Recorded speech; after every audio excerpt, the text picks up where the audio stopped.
नमस्कार, जय हिंद, वंदे मातरम दोस्तों। स्वागत है आप सभी का उत्तर प्रदेश के सबसे भरोसेमंद YouTube channel UP news update में। तो दोस्तों, आज हम आपके लिए लेकर आए हैं उत्तर प्रदेश राज्य के हर जिला, हर क्षेत्र की तमाम बड़ी खबरें एवं उत्तर प्रदेश सरकार द्वारा चलाई जा रही सभी सरकारी योजनाएं। उत्तर प्रदेश में कुदरत का मिजाज आज पूरी तरह बदल गया है। भारत मौसम विज्ञान विभाग आईएमडी ने राज्य के पश्चिमी और तराई क्षेत्रों के लिए ऑरेंज अलर्ट जारी किया है।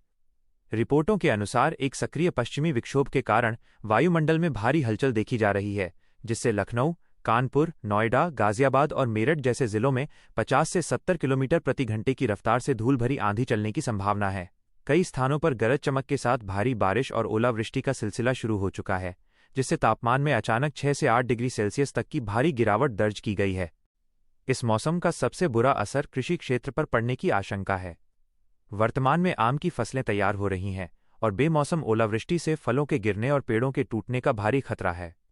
इसके अतिरिक्त सब्जियों की खेती करने वाले किसानों के लिए भी यह स्थिति चिंताजनक है।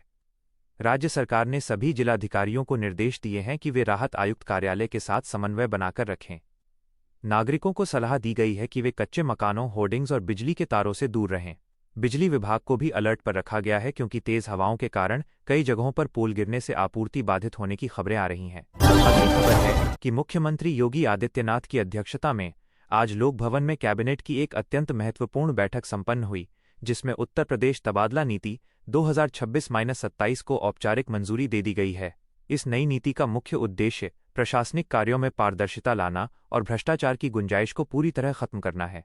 नई नीति के तहत अब समूह क और ख के उन अधिकारियों का तबादला अनिवार्य कर दिया गया है जो एक ही जिले में 3 साल या एक ही मंडल में 7 साल का कार्यकाल पूरा कर चुके हैं।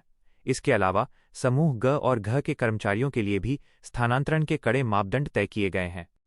इस नीति में एक महत्वपूर्ण मानवीय पहलू भी जोड़ा गया है। सरकार ने आदेश दिया है कि यदि पति और पत्नी दोनों सरकारी सेवा में हैं, तो उन्हें यथासंभव एक ही जिले या पास के जिलों में तैनात किया जाए।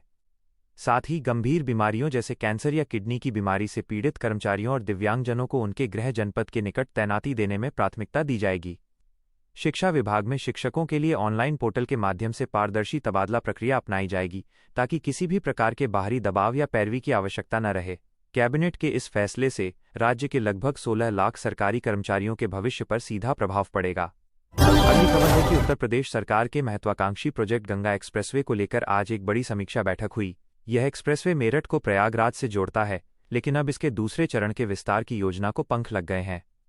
सरकार ने इस एक्सप्रेसवे को बिहार की सीमा गाजीपुर, बलिया और उत्तर की ओर उत्तराखंड की सीमा तक ले जाने का ब्लूप्रिंट तैयार कर लिया है।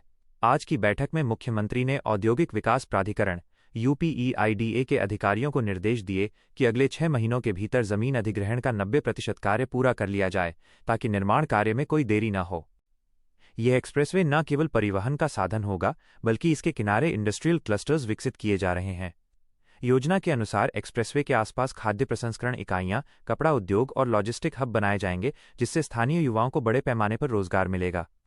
594 किलोमीटर लंबे इस एक्सप्रेसवे के बन जाने से दिल्ली से प्रयागराज की दूरी महज 6-7 घंटे में तय की जा सकेगी।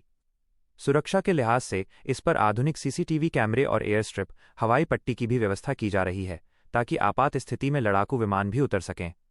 यह प्रोजेक्ट यूपी की अर्थव्यवस्था को $1 ट्रिलियन बनाने की दिशा में एक मील का पत्थर साबित होगा।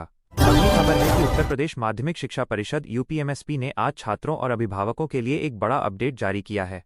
नई राष्ट्रीय शिक्षा नीति एनईपी 2020 के क्रियान्वयन को गति देते हुए बोर्ड ने घोषणा की है कि आने वाले सत्र से परीक्षा के स्वरूप में व्यापक बदलाव किए जाएंगे। अब रटने वाली शिक्षा के बजाय छात्रों की तार्किक क्षमता और रचनात्मकता पर ध्यान दिया जाएगा। नए पैटर्न के अनुसार प्रश्नपत्रों को 2 भागों में बांटा जाएगा। पहला भाग पूरी तरह से वस्तुनिष्ठ एमसीक्यूएस होगा, जिसके लिए छात्रों को ओएमआर शीट दी जाएगी, जबकि दूसरा भाग वर्णनात्मक होगा। इसके अलावा बोर्ड ने परीक्षाओं में नकल रोकने के लिए आर्टिफिशियल इंटेलिजेंस एआई आधारित निगरानी प्रणाली लागू करने का निर्णय लिया है। सभी परीक्षा केंद्रों के सीसीटीवी कैमरों को लखनऊ स्थित कमांड सेंटर से सीधे जोड़ा जाएगा। छात्रों के मानसिक स्वास्थ्य को ध्यान में रखते हुए साल में 2 बार बोर्ड परीक्षाएं आयोजित करने के प्रस्ताव पर भी अंतिम चर्चा चल रही है, जिससे छात्रों को अपना स्कोर सुधारने का एक और मौका मिल सके। शिक्षा मंत्री ने कहा कि हमारा उद्देश्य यूपी बोर्ड के छात्रों को वैश्विक प्रतिस्पर्धा के लिए तैयार करना है, ताकि वे सीबीएसई और आईसीएसई बोर्ड के छात्रों के साथ कंधे से कंधा मिलाकर चल सकें। अगली खबर है कि स्वास्थ्य सेवाओं को गांव-गांव तक पहुंचाने के लिए उत्तर प्रदेश सरकार ने आज डिजिटल लाइफ सेंटर योजना का शुभारंभ किया है। इस पहल के तहत राज्य के सुदूर ग्रामीण इलाकों में स्थित प्राथमिक स्वास्थ्य केंद्रों ऑन पीएचसी को और अत्याधुनिक चिकित्सा उपकरणों से जोड़ा जा रहा है। आज स्वास्थ्य विभाग द्वारा जारी बयान के अनुसार इन केंद्रों पर अब पॉइंट ऑफ केयर टेस्टिंग मशीनें उपलब्ध होंगी, जो महज कुछ ही मिनटों में खून की जांच कर रिपोर्ट दे सकेंगी। इससे ग्रामीणों को मामूली जांचों के लिए जिला मुख्यालय या बड़े शहरों के चक्कर नहीं काटने पड़ेंगे। इस योजना की सबसे बड़ी विशेषता ई-संजीवनी टेली कंसल्टेशन सेवा का विस्तार है। अब गांव का एक मरीज अपने नज़दीकी सेंटर पर जाकर लखनऊ के एसजीपीजीआई या दिल्ली के एम्स एआईआईएम्स के विशेषज्ञों से वीडियो कॉल के जरिए परामर्श ले सकेगा। सरकार ने इसके लिए डॉक्टरों का एक विशेष पैनल तैयार किया है, जो 24 घंटे रोटेशन में उपलब्ध रहेंगे। साथ ही इन सेंटरों पर दवाओं का एक डिजिटल स्टोर भी बनाया गया है, जहां मरीजों को मुफ्त दवाइयां उपलब्ध कराई जाएंगी। इस कदम से न केवल बड़े अस्पतालों पर भीड़ का दबाव कम होगा, बल्कि समय पर इलाज मिलने से मृत्यु दर में भी कमी आएगी। अयोध्या में राम मंदिर के उद्घाटन के बाद से भक्तों का जनसैलाब उमड़ रहा है। आज पर्यटन मंत्रालय द्वारा जारी आंकड़ों के अनुसार अयोध्या ने पर्यटन के मामले में दुनिया के कई प्रमुख धार्मिक स्थलों को पीछे छोड़ दिया है। प्रतिदिन औसतन 2 से 3 लाख श्रद्धालु रामलला के दर्शन कर रहे हैं। इस बढ़ती भीड़ को देखते हुए प्रशासन ने आज क्राउड मैनेजमेंट के लिए एक नया डिजिटल प्रोटोकॉल लागू किया है। अब प्रमुख उत्सवों और छुट्टियों के दौरान श्रद्धालुओं को ऑनलाइन स्लॉट बुक करने की सुविधा दी जाएगी, ताकि मंदिर परिसर में अव्यवस्था न फैले। सुरक्षा के दृष्टिकोण से अयोध्या को नो फ्लाई जोन के साथ साथ अभेद्य सुरक्षा घेरे में रखा गया है। आज जल पुलिस ने सरयू नदी में आधुनिक पेट्रोलिंग बोट्स का ट्रायल किया। साथ ही पूरे शहर में 1000 से अधिक हाई डेफिनिशन चेहरे पहचानने वाले फेस रिकॉग्निशन कैमरे लगाए गए हैं। श्रद्धालुओं की सुविधा के लिए अयोध्या ऐप को अपडेट किया गया है, जिसमें अब पार्किंग, होटल उपलब्धता और दर्शन के समय की रियल टाइम जानकारी मिलेगी। स्थानीय व्यापार में आए इस उछाल से हजारों नए स्वरोजगार के अवसर पैदा हुए हैं, जिससे अयोध्या न केवल एक आध्यात्मिक केंद्र बल्कि एक आर्थिक हब के रूप में भी विकसित हो रहा है। उत्तर प्रदेश में महिलाओं को आर्थिक रूप से सशक्त बनाने के लिए राज्य सरकार ने एमएसएमई, सूक्ष्म लघु और मध्यम उद्यम नीति के तहत विशेष प्रावधान लागू किए हैं। सरकार का मानना है कि जब महिला आर्थिक रूप से स्वतंत्र होगी, तभी समाज का वास्तविक विकास संभव है। इसी सोच के साथ महिला उद्यमियों को अपना स्टार्टअप या छोटा उद्योग शुरू करने के लिए स्टाम्प ड्यूटी में 100% तक की छूट और बैंक ऋणों पर ब्याज में भारी सब्सिडी दी जा रही है।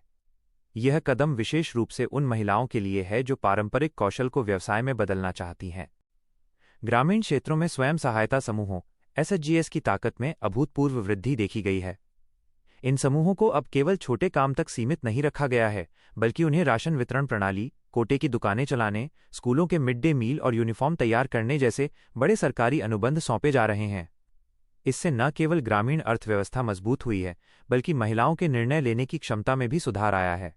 इसके अलावा राज्य के प्रमुख शहरों में महिला हाट और प्रदर्शनी केंद्रों का निर्माण किया जा रहा है, जहां महिला कारीगर अपने उत्पादों को सीधे बाजार में बेच सकती हैं।